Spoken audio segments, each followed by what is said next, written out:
Yo Billy Zoners, balik lagi sama gue di Billy Zone, channel paling asik buat ngupas tuntas alur cerita light novel favorit kalian. Di episode sebelumnya, kita udah lihat gimana Vicious berhasil ngeframe Belsegia dan Kaisar Mira sebagai penjahat utama di mata Ayaka.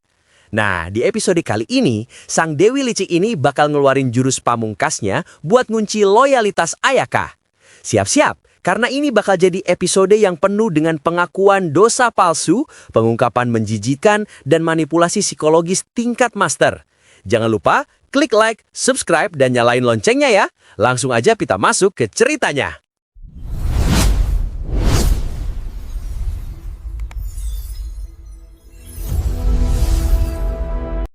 Jadi, kita mulai dari momen di mana Ayaka udah siap buat berangkat perang. Tapi Vicious, ngelihat Ayaka masih punya sedikit keraguan, dia langsung ganti taktik. Dia masang muka sedih dan mulai ngaku dosa. Dia bilang dia jadi sinis sama manusia karena udah sering dikhianatin. Dia ngaku kalau dia udah salah nilai Ayaka. "Aku kira kebaikanmu itu palsu, ternyata kamu beneran orang baik," katanya. Terus, buat bikin pengakuannya makin kelihatan tulus, dia ngebongkar kalau dia sebenarnya udah nyiapin sandara. Dan sandaranya adalah Zakurogi Sensei, wali kelas mereka. Dia dibawa masuk dengan kondisi babak belur. Vicious bilang dia tadinya mau pakai Zakurogi buat maksa Ayaka, tapi sekarang dia nyesel.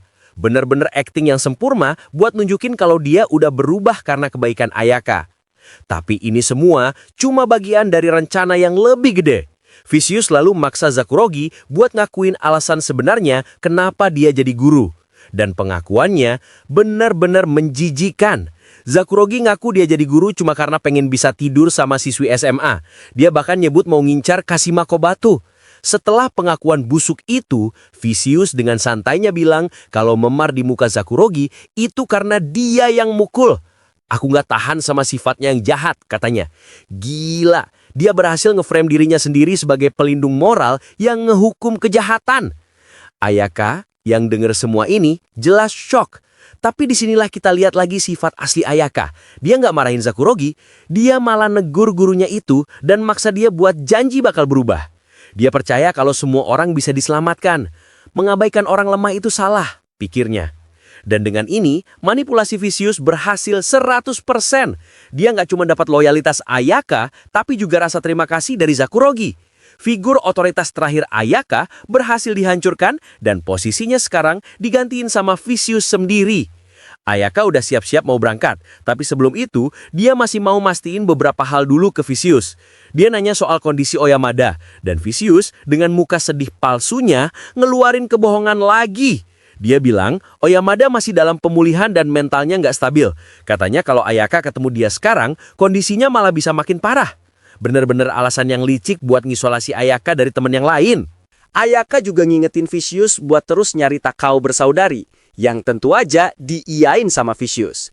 Tapi setelah itu, Ayaka ngasih satu peringatan tajam ke Vicious. Dia natap lurus ke sang Dewi dan bilang dengan pelan, "Kalau kamu ngehianatin aku gak akan pernah maafin kamu." Ini nunjukin kalau Ayaka gak sepenuhnya buta, dia masih punya batas kesabarannya.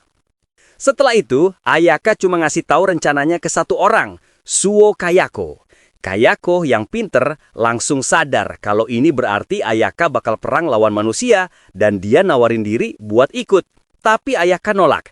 Dia bilang Kayako adalah satu-satunya orang yang dia percaya buat ngejaga teman-temannya yang lain, sama kayak di Benteng Putih dulu.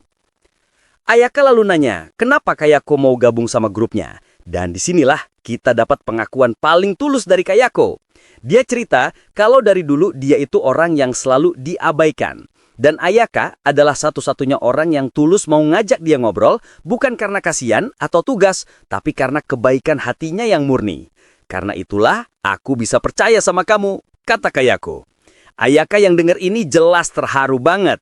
Kayako lalu bikin Ayaka janji buat pulang dengan selamat. Dia juga nambahin, ada sesuatu yang penting yang mau aku omongin setelah semua ini selesai.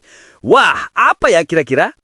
Dan dengan semua janji itu, Ayaka pun berangkat sendirian pakai kuda ajaib. Di perjalanan, kita dengerin pikiran terdalamnya. Alasannya dia pergi sendiri bukan cuma buat ngelindungin temennya, tapi dia gak mau teman-temannya lihat dia berubah jadi iblis. Dia udah siap nanggung semua dosa pertumpahan darah ini sendirian demi masa depan teman-temannya.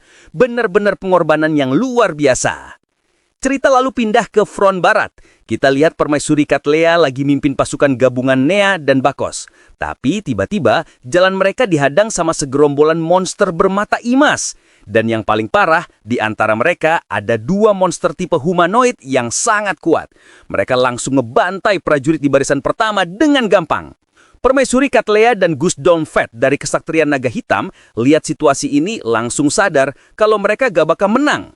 Mereka pun ngambil keputusan cepat. Mundur. Mereka harus nyari jalan lain. Tapi buat mundur, mereka butuh waktu. Dan disinilah momen heroik terjadi.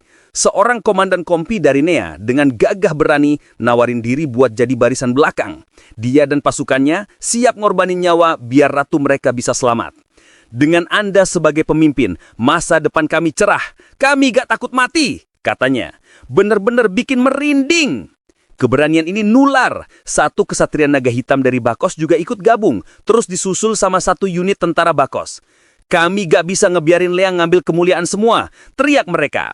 Pasukan yang dulu saling serang, sekarang berjuang bahu-membahu. Bener-bener momen penebusan yang epik. Sambil terus mundur, Cattleya dan Gus ngobrolin strategi. Mereka harus cepat-cepat ngasih kabar ke Baron Polari soal monster humanoid ini. Tapi mereka juga sadar, dengan ngambil jalan memutar, mereka mungkin gak bakal nyampe tepat waktu buat ngebantu Polari. Mereka juga dapat info soal kekuatan Mira yang ternyata jauh lebih kuat dari yang dikira. Katanya, para pewaris dari 3 dewan itu jago-jago banget mimpin perang.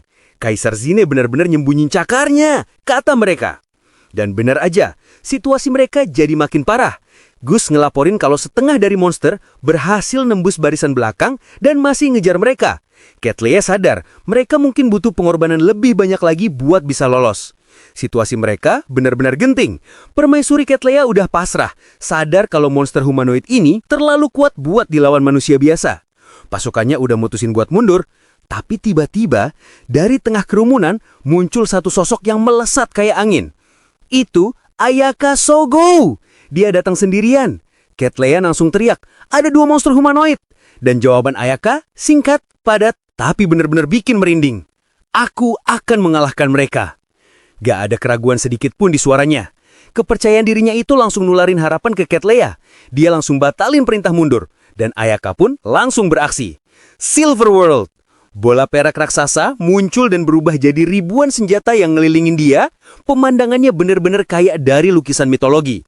Sambil ngendaliin semua senjatanya, Ayaka langsung nyerbu ke arah monster itu. Dan di sini, ada satu detail aneh yang dilihat Cattleya.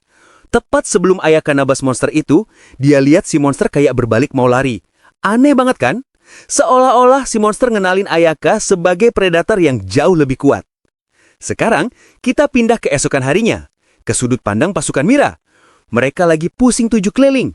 Komandan umum mereka, Chester Ord, pewaris keluarga Ord, dapat laporan yang aneh banget. Pasukan mereka dipukul mundur, tapi bukan itu masalahnya. Para kapten legiun mereka diculik satu persatu. Bukan dibunuh, tapi diculik. Laporan bilang ada 1 pahlawan tunggal yang bisa nembus pertahanan mereka dengan gampang banget. Gak bisa dihentiin. Dan gaya bertarungnya ngingetin mereka sama satu nama legendaris, yaitu Sivit Gartland, si manusia terkuat di dunia. Jadi sekarang kita tahu strategi barunya Ayaka. Sesuai janjinya buat meminimalkan korban, dia nggak lagi ngebantai prajurit biasa. Dia secara spesifik ngincer dan ngelumpuhin para komandan musuh. Ini cara perang yang cerdas, sekaligus nunjukin betapa OP-nya dia sekarang. Gila, benar-benar episode yang nunjukin betapa monsternya Ayaka Sogo sekarang ya. Dia datang sendirian dan langsung ngebalikin keadaan total. Kepercayaan dirinya itu benar-benar di level yang beda. Dan strategi barunya itu jenius banget. Dengan nyulik para komandan, dia bisa ngelumpuhin pasukan musuh tanpa harus ngebantai banyak orang. Gak salah kalau para komandan Mira sampai nyamain dia sama Sivit Gartland. Sekarang, pertarungan di front barat udah berubah total. Ini bukan lagi perang antar pasukan, tapi jadi duel antara satu pahlawan super ngelawan semua komandan Mira. Gimana cara Chester Ord dan pasukannya bakal ngadepin ancaman yang gak bisa dihentiin ini? Jadi, Kita lanjut dari tenda komando pasukan Mira. Komandan Chester Ord lagi pusing 7 keliling. Dia coba nganalisis strategi musuh yang nyulikin kapten-kaptennya. Dia ngebandingin ini sama Sivit Garland, tapi ada yang aneh. Jumlah korban di pihaknya terlalu sedikit. Laporan dari lapangan makin bikin bingung. Katanya, banyak prajurit Mira yang cuma dibuat pingsan atau dilumpuhin sama kesatria perak aneh. Mereka jadi bingung. Ini musuh niatnya apa sih? Kok kayak sengaja gak mau ngebunuh? Mereka sampai mikir, apa ini buat nyandera? Tapi gak mungkin, soalnya para kapten itu gak cukup penting. Beberapa jam kemudian, situasinya jadi makin parah. Datang laporan kalau pasukan elit mereka, kelompok Matahari, Band of the Sun, udah dikalahkan. Dan yang lebih gila lagi, prajurit yang ngelapor itu cerita kalau si pahlawan dan kesatrianya itu pas lagi ngelumpuhin mereka malah terus-terusan minta maaf. Bayangin, kamu lagi perang, dihajar, terus musuhnya bilang, maaf ya. Jelas aja moral pasukan Mira hancur total. Chester yang sadar kalau situasi udah gak terkendali, akhirnya mutusin buat mundur. Tapi udah terlambat. Tiba-tiba datang laporan baru yang bikin semua orang panik. Satu pengendara udah nembus pertahanan kita dan lagi menuju ke sini. Chester langsung lari keluar tenda. Dan bener aja, dia lihat Ayaka datang sendirian, lurus ngarah ke markas mereka. Dan di atas kepala Ayaka muncul bola perak raksasa. Skill Silver Ward-nya. Tapi skillnya udah beda. Tiba-tiba dari bola perak itu turun hujan prajurit humanoid dari perak. Gila, skill Silver Ward Ayaka ternyata udah berevolusi. Dia gak cuma bisa bikin senjata, tapi sekarang dia bisa nyiptain pasukannya sendiri dari langit. Gila, bener-bener episode yang nunjukin betapa overpowerednya Ayaka sekarang ya. Strateginya yang anti ngebunuh itu ternyata efektif banget buat ngancurin mental musuh.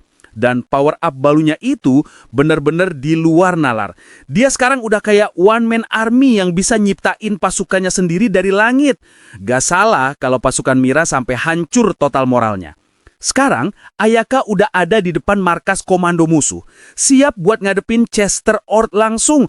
Ditemani sama hujan prajurit peraknya. Apa yang bakal terjadi selanjutnya? Apa Chester dan para komandan lain bisa selamat? Jadi, kita lanjut dari markas Mira yang lagi panik.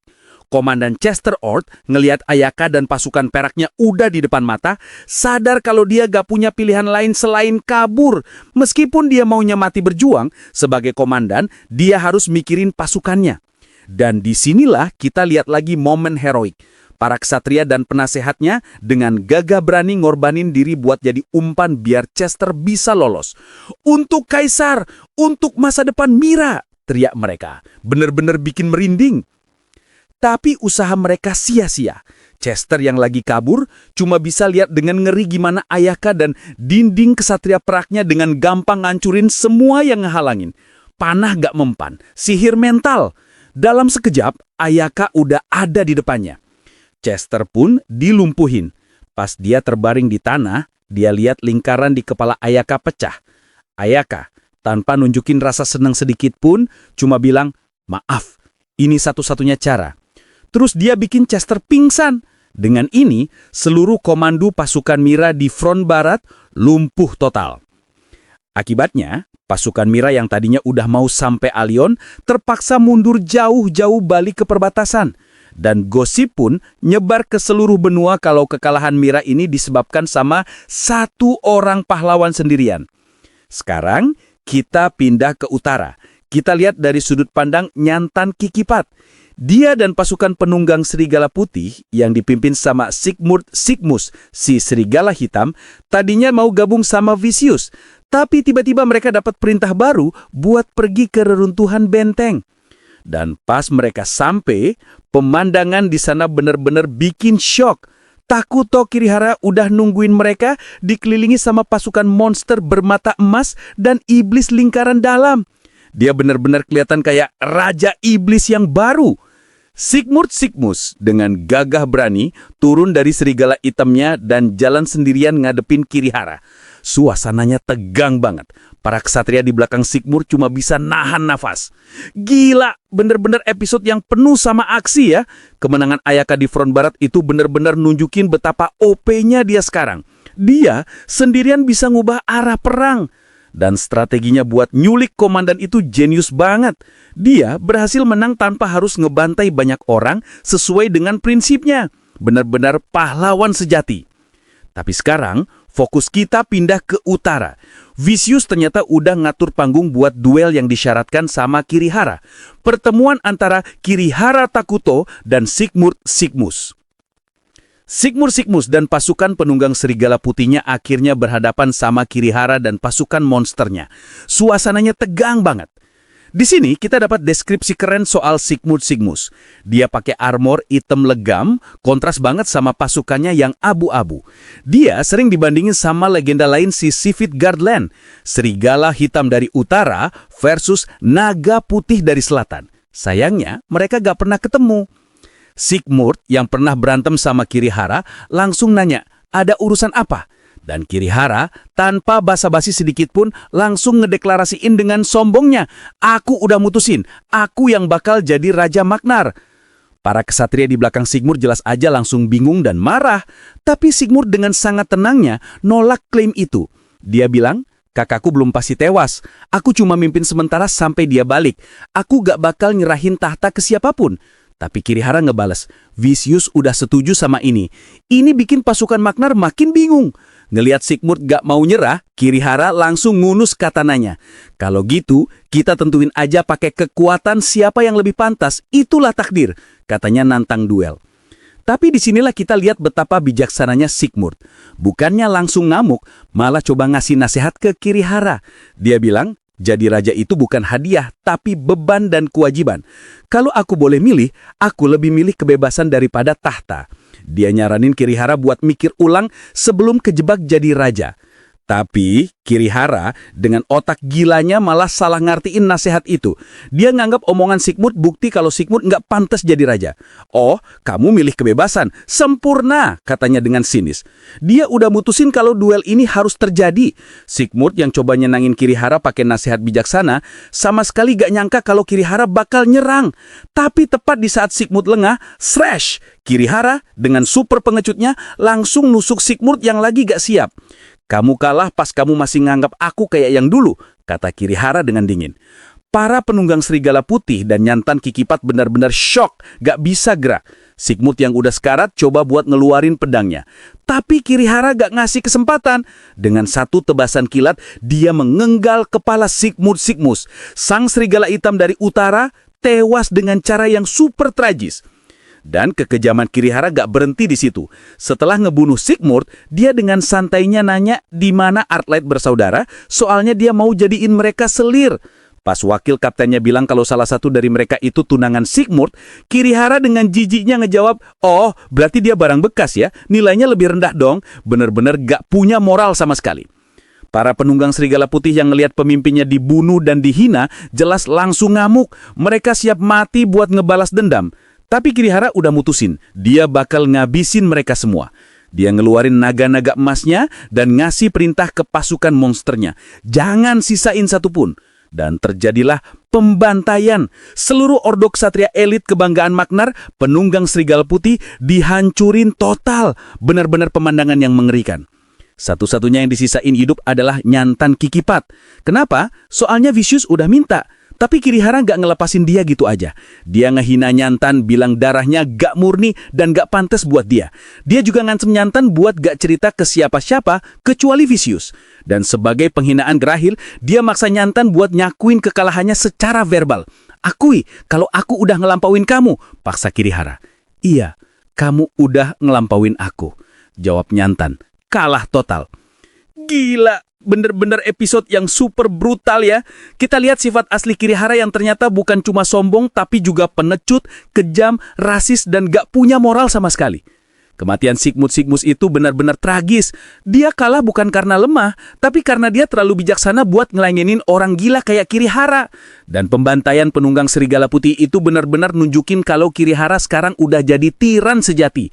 Dengan hancurnya salah satu kekuatan militer terbesar Allion ini, peta perang bakal berubah total. Kirihara sekarang udah jadi penguasa absolut di utara. Apa yang bakal jadi langkah dia selanjutnya setelah ini? Tulis semua prediksi kalian di bawah ya. Ini bener-bener salah satu momen paling kelam di seri ini. Jangan lupa like, share, dan subscribe channel Billy Zone biar kita bisa terus ngikutin kelanjutan ceritanya. Sampai jumpa di episode selanjutnya. Sebelum kita akhiri videonya, Mimin mau ngucapin terima kasih dari lubuk hati yang paling dalam. Apresiasi tertinggi buat para Billy Zoners MVP yang udah jadi anggota premium dan ngedukung channel ini lebih dari sekedar nonton.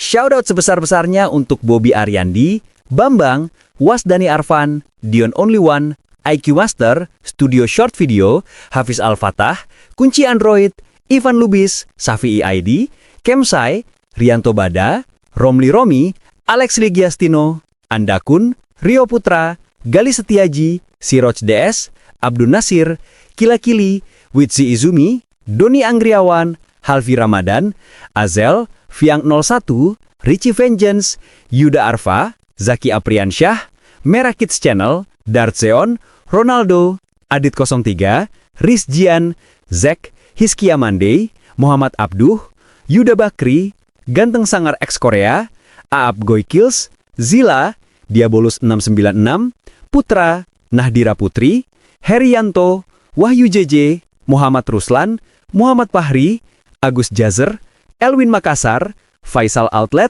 Reza Zer, Prema, Syamidun, dan Puspita Resi. Kalian luar biasa! Jujur, dukungan kalian benar-benar jadi bahan bakar utama yang bikin Mimin makin semangat. Nah, pasti banyak yang nanya, Min, apa sih untungnya jadi anggota premium? Jawabannya simple guys, jadi yang pertama tahu. Kalian bakal dapat akses awal ke video pembahasan Hazurewaku terbaru. Gimana caranya? Gampang banget. Langsung aja klik tombol gabung atau join yang ada di bawah video ini. Cuma dengan 4 ribuan aja, serius, lebih murah dari segelas kopi saset, kalian udah bisa nikmatin episode baru lebih cepat dan jadi bagian super penting dari perjalanan Billy Zone ke depannya.